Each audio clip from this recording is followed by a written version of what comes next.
All right.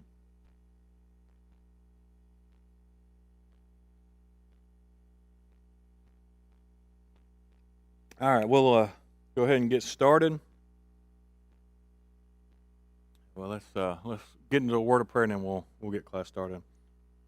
Dear God, we thank you for this day. We thank you for the many blessings that you give us, and we thank you for the freedom and opportunity we have to worship you, to join together and sing some of your sing praises to you, and to worship you through song, and to listen to your word, and allow us to study and learn things, hopefully, that we can take out and use in our lives and to use to bring others to you, Lord. I ask that you be with us as we go through this class.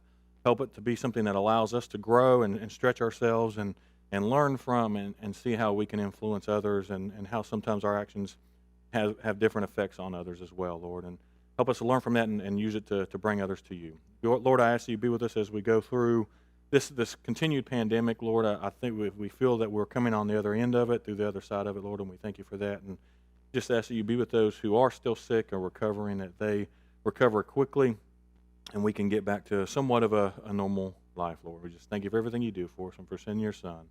And it's in Christ let me pray. Amen. All right, so we are continuing a series that I've titled A Day in the Life, and it's just kind of looking at different views of life from different angles of different people who've gone through different things.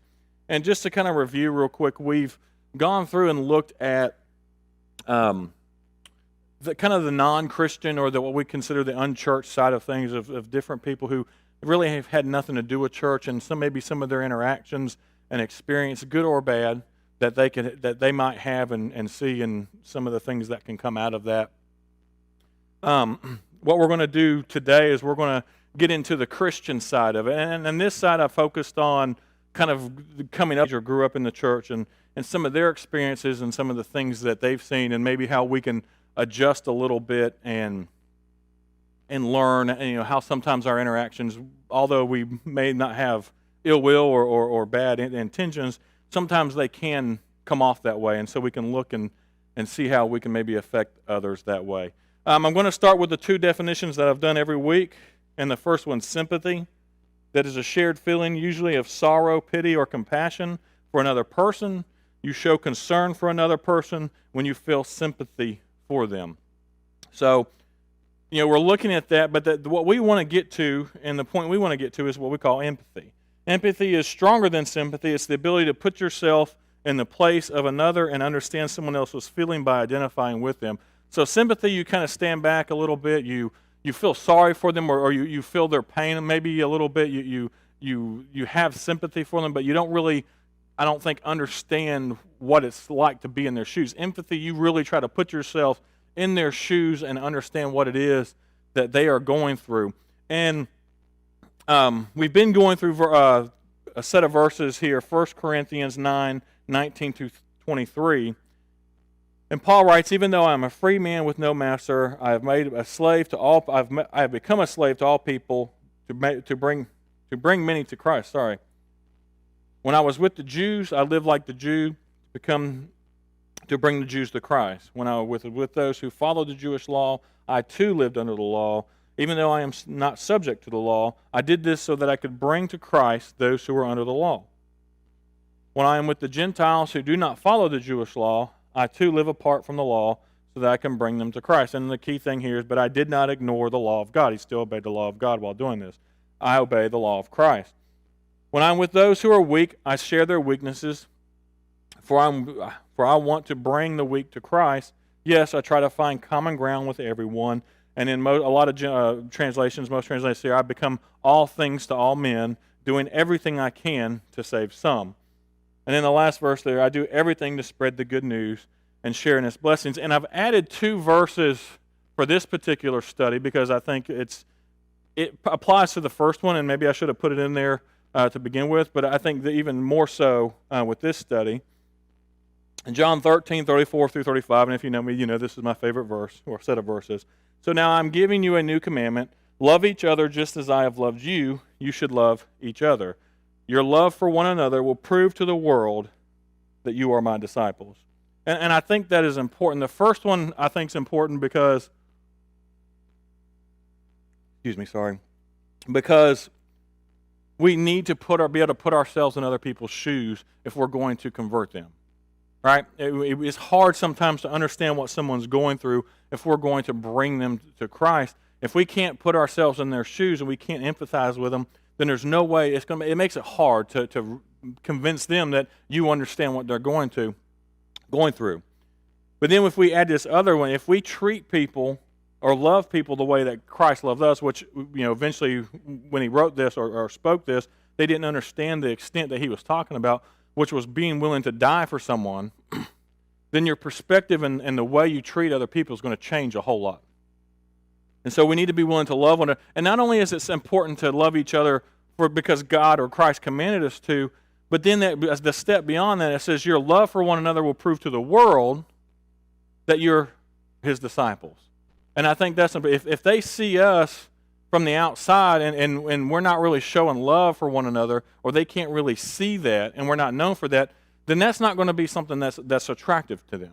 They're not going to say, oh, well, I want to be a part of that. If they see maybe fighting or people not getting along, and we're humans, that's going to happen. But if that tends to seem to be the theme of who you are, or you see a lot of these non-loving type attitudes, then that's going to push someone away rather than attract them to the church. So that's why I added this verse, because I think this part of it's important as we look through these next three people.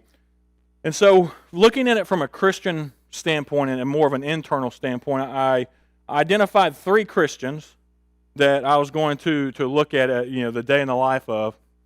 The first one, I put PK. For those who don't know, that's preacher's kid. The second one's going to be a new kid. And we're going to look at someone who, wasn't really raised in the church, but they're still young and they're brought into the church. Maybe their family joins the church. And we're going to look at some kind of different perspectives and different dynamics that can happen there. And then the last one, I titled it A Girl. And the thought is around this, I want to look at being part of the church from the standpoint of a female, because I think that's important. And there's a reason I chose these three, because I think a lot of these three are some of the areas that I've seen the most where we've had, not say issues, but I've seen opportunity, as we say in the business world, for growth and for upcoming. And the reason I chose the preacher's kid one, because that's me, and I have a lot of experience growing up in the church. So as a preacher's kid, so I wanted to look at that. So the first one is the preacher's kid. His name is Chad. I'll let you guess who the real person is going to be in this story. Yeah. So I use myself for this one because not that I think I'm some great example as a preacher's kid, but as a preacher's kid, you get an introspective into the church that a lot of people don't get coming up in the church. Regular members, kids, they don't see a lot of the inner workings or how the hot dog's made. As sometimes people will put it, of a church and coming up in the church. And with us, we were involved in many different churches, so I got a lot of different perspectives on the many churches growing up there. So these are kind of some of the things that I've learned growing up in the church. Okay, so the first one I said I was born and raised in the church. So as being born and raised, like I said, you see you see the positive, you see the negative, you see a lot of the different views. The other thing is there's a much higher expectation put on the preacher's kid than there is a regular member's kid, I'll say. And I think that some of this applies to elders' kids and maybe even deacons' kids a little bit, but especially the preacher's kid. Growing up as a preacher's kid, their eyes are on you and you're being watched constantly because there's just a higher expectation, all right? You are a reflection of the preacher, and so if you misbehave, well, then that means the preacher must not be doing something right, or raising, there's a lot of different things. And it turned into what I refer to as a little bit of village parenting. So members of the church, being a preacher's kid, and you being, the preacher kind of belonging to the church, so you kind of belong to the church too, the members felt it necessary or their duty to speak into your life whether they should or shouldn't. And so it was an interesting dynamic. I learned, early on, just for the most part, to not really pay a lot of attention to it. And, we were taught just to kind of nod your head and go on. And, I knew how to handle that. But it led to an interesting perspective of the church and its members, because you were always kind of seeing things from a different dynamic. And you had different people speaking into your life on how you should or shouldn't do things, whether or not your parents said you could or could not do these things. And so it was interesting, because there were times where Dad said it was okay to do something, but then I'd come back to the church and a church member would find out that I did it, and they'd be like, well, you shouldn't do that. So, it'd let me know that I shouldn't do that, and even further on into some things. But so it was an interesting perspective. And I'm going to cover three things, or three themes, that I've learned out of, I think, this growing up in the church as a preacher's kid. And the first one is, how you or things look is most important. Now, this isn't all churches, but I'm telling you, these are the themes that I've learned or seem to see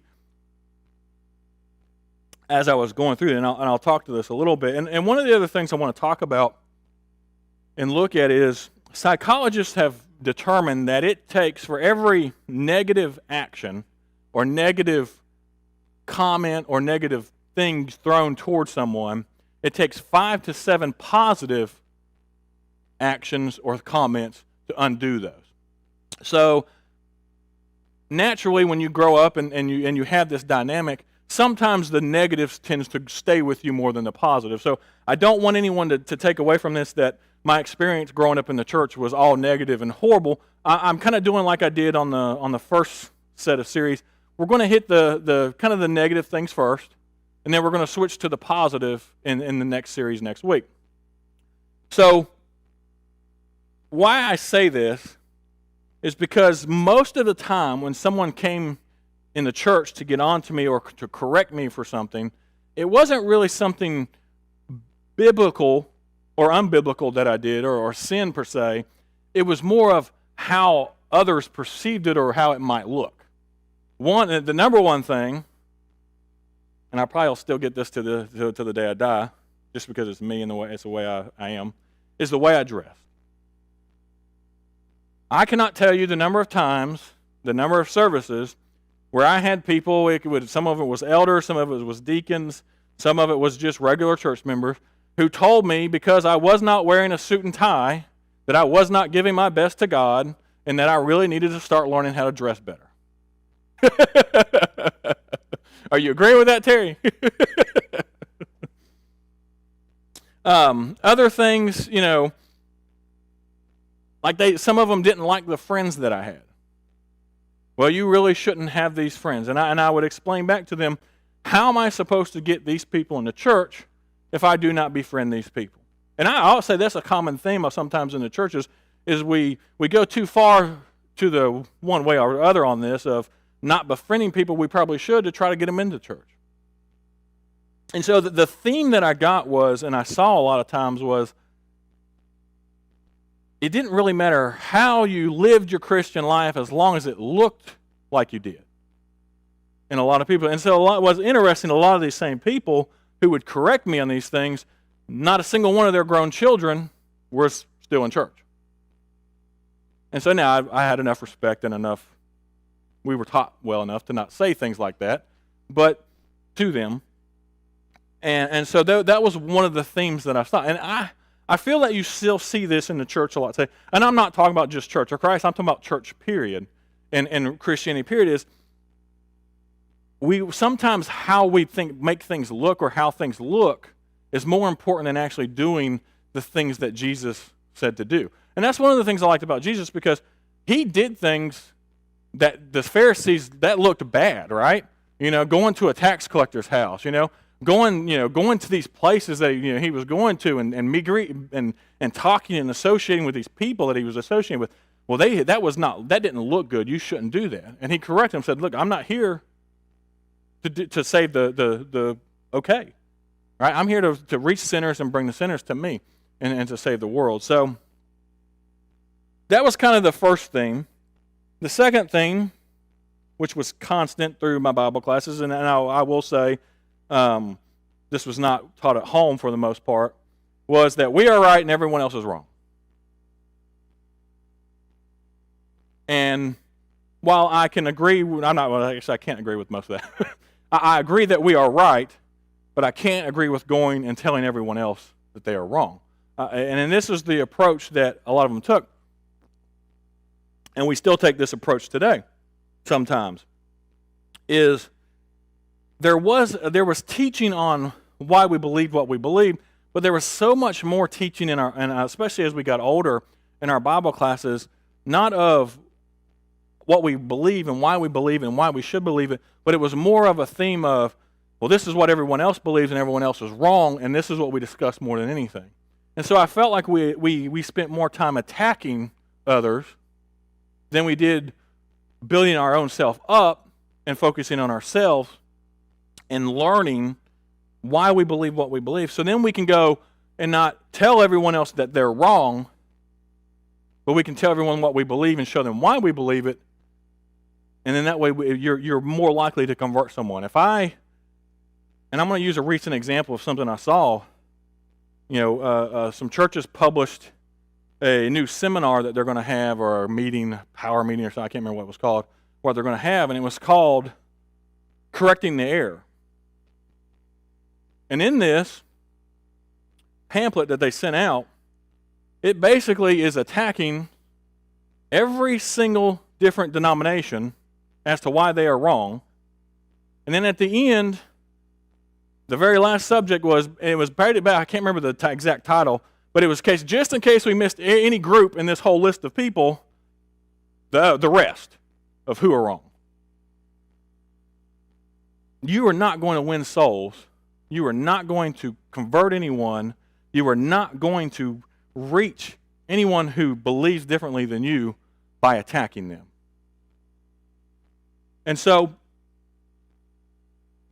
again, and this maybe this is part of the reason why I am the way I am and the way I think, is because I realized a lot of this. Is you don't win anyone else by telling them. If you go into someone telling them they are wrong or that they are in error and that they need to correct it, you will never win someone over by that. But if you can go to someone and say, hey, this is why I believe what I believe, and this is where we come from, and you approach it in a way of love, then you will win people over. The third one is the minister was their personal servant. And this was a unique perspective because I would see a lot of different things, and Dad being the way he did, because he is a servant of the Lord, I don't know how to word this, especially seeing how he's right here in the audience, but he was a servant, and he continued to be a servant, even though the attitude of some people were not correct. Let me put it that way. And when you hear things, and you hear elders and some people say things like, we need to keep our preacher poor in order to keep him humble, or this is the minister's job. This is what we pay him to do when talking about like going and visiting someone or winning souls. I'm not going to go visit that person. The preacher needs to go visit that person. That's his job. Things like, I know there was one time we had someone say that, actually I think the multiple times I've heard this one is, I never made that much in my career. Why should the preacher make that much? And comments like that. And so when you see that, I say personal servant, sometimes I almost should have put /slave, because it's almost like the attitude of, well, we pay the preacher, so he has to do everything we want him to do, and especially from a member standpoint. And that shouldn't be the way. But that is a attitude across the board on a lot of churches. Not just any Church of Christ, but that is the attitude across a lot of churches, because I can study that and I look at a lot of the stats around that. But that's actually not what the preacher's job is. The preacher's job is to edify, right? Lift up and to bring the congregation up to a point to where they are doing the things that a lot of the things that the minister does do as well. And so that was kind of a third interesting perspective. Now, like I said, It wasn't all negative. Those are the three negative things I would say that I kind of come to mind for the most part when growing up in the church. Now, as a preacher's kid, you go up and you go through these things, and so it changes your perspective sometimes. And I know that some preacher's kids will, because of things like this, will actually develop a harsh attitude or rejection of the church. You see that a lot of preacher's kids that grow up that reject the church and go from it. We were taught better. We were raised to say, look, no entity, no institution, nothing's perfect. You have imperfect people, and so people are going to do things that that doesn't mean that the church in general is bad. It just means you have people in error. And so we were raised to believe in, and I believe to this day, all three of us, my brother and my sister, this is the reason we're in the church today. Even though we saw the negative side of things that can be, how the sausage was made, in the end we were raised correctly and we're taught correctly to do this. And so my story changes a little bit, and I left home, went into college, and that's where I'm going to stop for the preacher's kid. and we'll look at it next ways, because my life could have gone one of two ways, or maybe one of multiple ways, but I'm going to focus on the two of when I left church, when I left home and started living on my own, and I went to college. My life changed, and the way I did things changed a little bit. But I want to look at that next week of the two directions that it could have taken. A lot of y'all know mine and Helen's story, and we'll talk about that next week. But there's two ways it could have gone, and we're going to focus on those. So the next one, and I'm going to go through this one a little bit quicker, is the new kid. And for some reason I just came up with the name Stephen for the new kid. He comes from a newly converted family who's brought into the church, right? And they're not raised in the church, and they're not real well off. So they're not what we would call the church. They don't understand what we do in the church building and our services and all that stuff, because they're new. They're newly converted, and so they're learning. But one of the things that Stephen interacts with as he's coming in, because they don't know these things, is sometimes you get the little comments and the backhanded compliments. They'll be here for a family day, and maybe the kids him and his brothers and sisters will get more food than they should. They don't come from a warehouse, and maybe they don't see food like that but then you'll hear the people comment, well, I can't believe those kids did that, or that, and so you have these little, I put compliments, didn't I? Yes, that should be, that's what happens when autocorrect doesn't realize that you meant a different word. The comments and then the backhanded compliments is what I'm referring to here. And so you'll get and I've seen this a lot, and I think people mean well when they do it, but sometimes it's, that looks nice, but it would look better if you did this, they kind of give them I say a backhanded compliment, because you say something to someone, but then you kind of turn it around and say, because we want them to conform to the way that we think things should look, right? Now, I'm not saying all that's bad. There's some things that we do have to correct, but we need to do it in a loving way, and we need to learn. And this is where I get into, like I talked about last week. We get into our bubbles, right? When we're so used to things being a certain way that when we see that differently, we instantly think, well, you need to instantly conform to how we do things. And so we've got to learn how to approach some of these situations, and how the comments that we say. And if someone comes in and maybe is wearing something that they shouldn't wear, or maybe doing something a little different than the way we do it, we've got to learn how to talk to them about it in love. Go ahead, Steve. It's a little embarrassing, but it's okay. It's about this kind of a thing. Knew nothing about the church, was baptized, got converted, accepted Jesus, and we're gonna get married. And I asked the elder about, alcohol. I did not know. I was a dumb kid. I didn't know nothing. And he got kind of like mad at me. Yeah. No, we don't do that. And I'm like, whoa, okay, I didn't know that. So, yeah. Okay, so yeah. You got to think about the person you're talking to, how much they know, what their experience is, and go a little bit easier on them. Go easier on them, exactly. So what I summed up from that is our elder wants to have alcohol at his wedding. No, I'm just kidding. So that when Steve was talking about way back when he was younger, he yeah, he was, he asked about that and got a harsh reaction. And that's a perfect example of things that, the things that, we've come to expect and have our expectations around, other people don't know, especially new people that we're bringing in. And so we've got to learn to approach that. Terry, you had your hand raised. I think we like to look at people from our perspective, and we forget that our perspective and what we have and what we don't have is not necessarily what other people have and doesn't have. And in education, you see that. You see the kids who come into school with only 3 sets of clothes. Yep. And then when they come to church, sometimes we might look down upon them because they're wearing that dirty T-shirt. Yep. They're wearing, shorts, or they're wearing this, or they're wearing that, or they get too much food more than anybody, because we assume that they're coming from from what we're used to calling the normal. Yeah, we assume that they're coming from a family where they get 3 meals a day and have a full refrigerator to snack on between meals, right? Those type of things. And so that goes to the next point, is sometimes they are looked down upon because they are not what we call churched, right? They have not, I call it church, learn the church behaviors and things like that. Now, there are some things that we try to bring a consensus to and try to have order, and we do need to correct if something's way out of order and stuff like that. But again, it's that approach of approaching it from a loving standpoint. And I didn't spend a lot of time on this one because I just wanted to kind of throw this in there, because there are times where we do see a lot of, we get kids in from either families or from that people bring that are visitors, and you know what? They're not going to be dressed the best, right? They're not going to be the most well-behaved. They haven't been taught that they need to behave.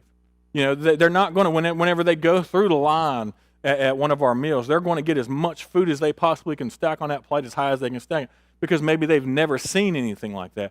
And so we need to learn that, and that's where that empathy comes in, of putting ourselves in their shoes and understanding where they come from, and showing that extra measure of love and extra measure of grace. Because this new kid, what's going to happen as Stephen grows up? So we're going to look at this as Stephen grows up in the church, and maybe he, again, there's a lot of positive that happens, but from a psychological standpoint, you are going to focus and remember the negative more than you do the positive. So our goal should be to limit, or at least lower the impact of anything negative that we might have to say or impact. Go ahead. We were in talks, and these 2 guys came forward one day to get their life right with the Lord. Someone on a bus route had invited them, seen them out on the street. Clem Witt was literally raised as a gypsy. Yeah. His cousin Ralph was with him. Jim had an afro, like that. Ralph had blonde hair down to his waist. They were converted. They were coming to church regularly, doing good, and people went to the elders about their hair.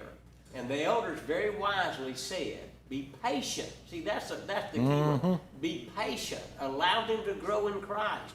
They're going to come along. It wasn't but a couple of months. They got to looking around and seeing. And one day Clem come, he had his hair cut. I introduced myself to him as a visitor. I didn't even recognize the boy. He ended up being their bus mechanic. He and his wife, and Ralph and his wife, are faithful Christians to this day, have raised their children in Christ simply because an eldership was wise enough to say to some people, be patient and leave these folk alone, And sometimes those are the things that we focus on that we shouldn't.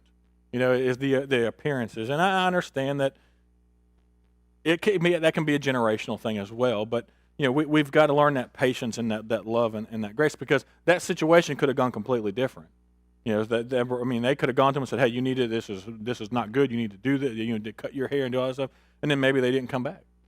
And so, we're friends with Clem on Facebook. If he's watching, that'd be neat. But he's still good Christian family to this day, but because of that. So we're going to look at Stephen again. We're going to do like we did last time, and we're going to look and see. We'll use examples like that of the different directions that our influences and our comments and the different things the way that can lead and how that can go to. So this last one, and I got 15 minutes to do this, and I hope I can get through it in 15 minutes, is what I just titled this one A Girl. And then there's no particular name. I wanted the names to be your daughters and your mothers of the church. And there's a reason I picked this particular subject, and this one's not as easy to talk to and talk about, but I think we need to, especially in not just Church of Christ, but in churches today. If anyone knows me, I've got a wife and a daughter. If you know anything about my past, all of my best friends, for some reason, I'm not sure why. I'm sure I could sit down with a shrink and we can find a psychological reason why somewhere. All my best friends growing up have always been girls. I don't know why. Maybe it was because I was the ultimate nerd and I was the king of the friend zone. I don't know why that was. But my best friends in middle school and high school, all the way until I met Helen, they've always been females. And so I feel that I get a little bit of a different perspective from this, and then also having a daughter as well is a different perspective of being a girl or a female in the church. And the one thing the very first thing I'll say, being a female in the church can be hard. And I'll probably get some pushback maybe. I think being a Christian in general is hard. But I think sometimes being a female in the church can be hard, especially in today's culture. And there's a reason why I'm pushing on this and saying this. And there's 2 or 3 things that I'm going to focus on here. And the first one is, and I've seen this a lot of times in the church, girls are mostly told what they can't do. And what I mean by this is, well, you can't be this, or you can't do that. Now, I'm not pushing back on strong biblical teaching, right? I'm not saying that we need to start making females elders, and I'm not talking about that kind of stuff. But what I'm pointing to is a lot of times we focus on, well, you can't do this, and you can't be this, and you're not allowed to do this, instead of focusing and teaching on what you can do. These are the things that you can do. These are the areas that you can serve. These are, and showing them the importance of this area, and then showing them the reason and talking about the reason why God has set up a biblical leadership the way that He has. And so I think we've missed an opportunity with this on teachings and around this, because I've heard so many times, and I know this comes from ignorant people who really don't understand about it. It's like, well, you hear teachings of, well, the Bible says women need to be silent, so women need to be silent, And while that's not the majority thinking of most people in the church, sometimes they can be the most vocal, and sometimes that gets the most attention. And so we've got to learn to counteract that. So I'm not saying that we do a horrible job in this, but what I'm saying is I believe personally, and from my own life experiences, when I'm not a girl, I can't truly know what it's like, but I can try to put myself in their shoes and from the experiences of what I see. And I think we can do a better job here of teaching this and what what their abilities are and what they can do and what they can be. This is another one, and this one's hard, and some people may disagree with me, but I've seen this up until this very day sometimes, is that they are taught that not only is she responsible for her actions and behavior, she is also responsible for men's actions and behavior. You got a comment, Terry? I do. I'm just thinking about how I can word this and still stay employed. Yeah, well, so I'll say it for you. This is one that bothers me a lot. And I'm going to be honest with you, this is one where I've had conversations where I had to walk away because, honestly, I was going to punch someone in the throat. And I know Helen's probably cringing because I just said that, but it's the truth. I sat down and I had conversations with 2 men, and basically the gist was, well, boys will be boys, and, there's nothing much we can do about it. I have seen comments and things, and this is more around, I think, my daughter than the female and the women I had in my life who were my friends. But a lot of the comments was, well, if she didn't dress like that, then he wouldn't have done that. Well, and I'm not, to clarify, I'm not justifying, people not dressing or women not dressing in a modest fashion. I'm not saying that. But what I'm saying is we have took the responsibility a lot of times off of our boys and our men to act and behave the way boys and men should, and we've made excuses saying, well, if she didn't do that, or if she would dress appropriately, or if she had done that, then that wouldn't happen. That is not a good teaching. And I will tell you that this is being taught to this very day in our churches.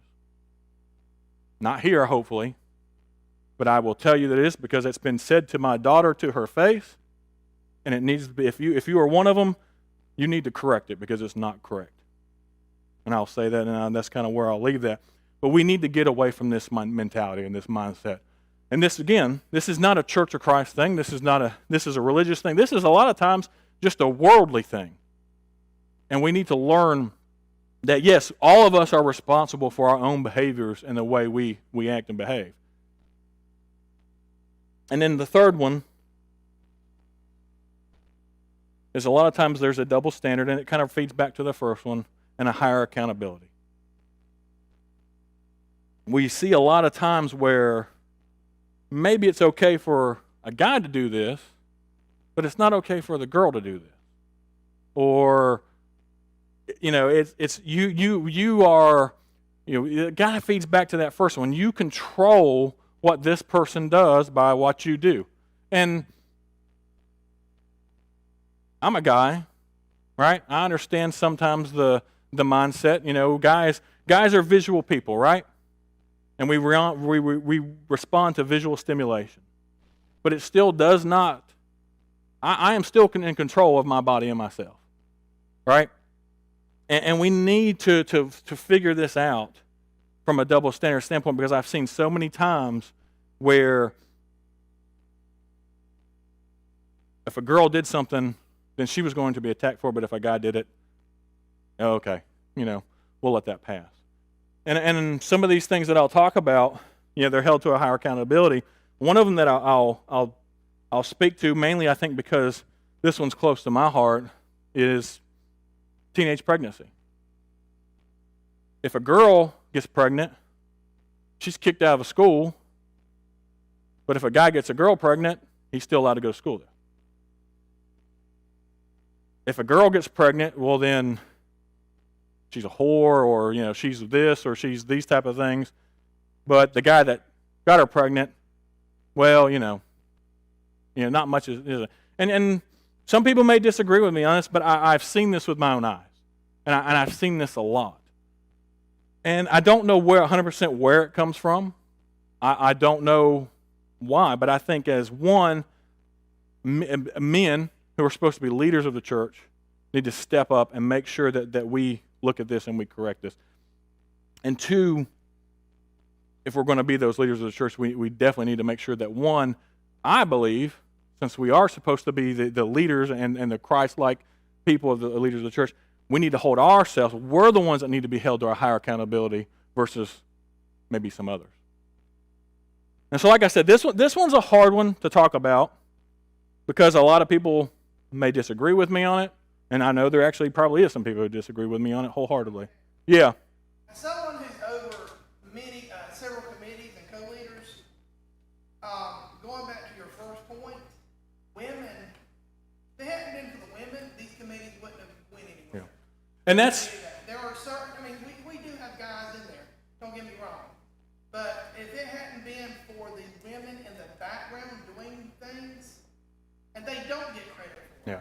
Our teachers, majority of our teachers are women, but they're not thanked like they should be. Yeah. People see the men in the service doing the service. They're the ones that get, and they're not doing it for praise. Right. I'll say that right now. But they do need to be thanked from time to time, and I don't think we do a good job doing that.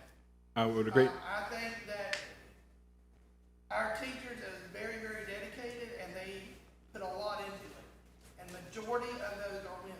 And going back to the committees, if I had to wait for get guys to volunteer, I'm glad you brought that up, Robbie, and I was going to speak to that.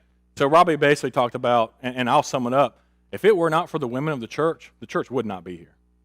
I can tell you that 100%. And that kind of summed up somewhat he said. Because I will tell you, in the background, growing up in the church, in the background, it was the women who always made things happen. A lot of times it was, not to say that the men didn't contribute. I'm not going to say that, but I can go back and I can think of so many times where a lot of times the men basically just had to show up and lead, whatever we were doing, because in the background it was taken care of. And I think that Robbie goes to the point there. We need to make sure we point that out, and we need to make sure that because even though the leadership structure of the church that Christ has given us may look hierarchical, we are all level. We are all the same at the cross. And if you look at the biblical examples, and I wish I should have thought to put more Bible verses around on this, but we are to be arm in arm, right? The same. As we go through the church, we are to be, it's not me up here and the woman or the lady down here. We are supposed to all be the same. We have different roles that we are to fulfill, but we're all supposed to be right here because we're all sinful people. We're all the same when it comes to in God's eyes at the cross. And He did set up the leadership structure for a reason, but it does not mean that we are to lord that over them. If anything, we are to lower ourselves to His standard, which He did. He became a servant or a slave to the people, and that's the same type of leadership that we should show. And so that's why I wanted to talk through this one, because I think sometimes we get this wrong. And I know there's some churches who have gotten this so wrong and so backwards, that people have left. And I talked to a lady one time. We were sitting at in a conference room at a meeting this was in a hospital, and she just asked where I went to church, and I told her Church of Christ, and she looked at me, and I thought she was going to stab me for a minute. She said, "I'll never step foot in another Church of Christ." And then she went on to explain to me what happened and the way she was treated because she was a woman, and things that were said to her and things that were done. And all I could say to her was, "I'm sorry. I can understand why you would not," and tried to let her know that is not the way most churches are. Now, so we've got to pay special attention to these things, because we can lose. I think we have the potential to gain or the potential to lose a lot of our women in our church because of some of these things that sometimes we do that maybe we don't even think about. I think some of us think about it, and that's what I love about this church, is because we're not like that, and I can speak to that, and I can say that wholeheartedly. But there's things we've got to look at. One of the things that I saw in the last several months is I saw an article that was written that compared women's role in the church alongside the LGBTQ community. And I saw it, and I was just like, I was blown away. I sent it to Helen, and I just wanted to get her perspective, and I asked her what she thought about it, and she said, that would make me never want to step foot in a church. And I was just like, okay.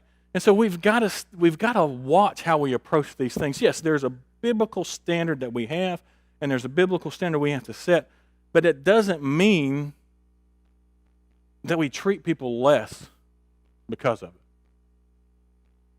So we're going to look at this, and we're going to look and see two different ways this can go, and how we can go forward with this, and how it could go in a positive direction and how it could go in a negative direction. And I get that this probably is making some of y'all uncomfortable. It makes me, I'm over here talking about it, so I'm very uncomfortable.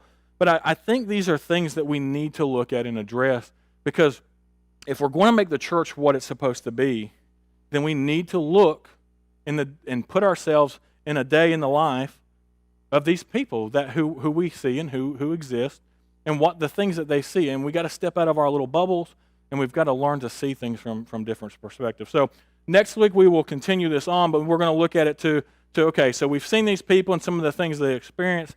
Now we can see which direction will these people go based on the things that they experience and they run into. Some of them when they hit the hard times, or some of them whenever things are a little more open for them, and they have their freedom to do the things that they want to do. So we'll look at that next week. Thank you.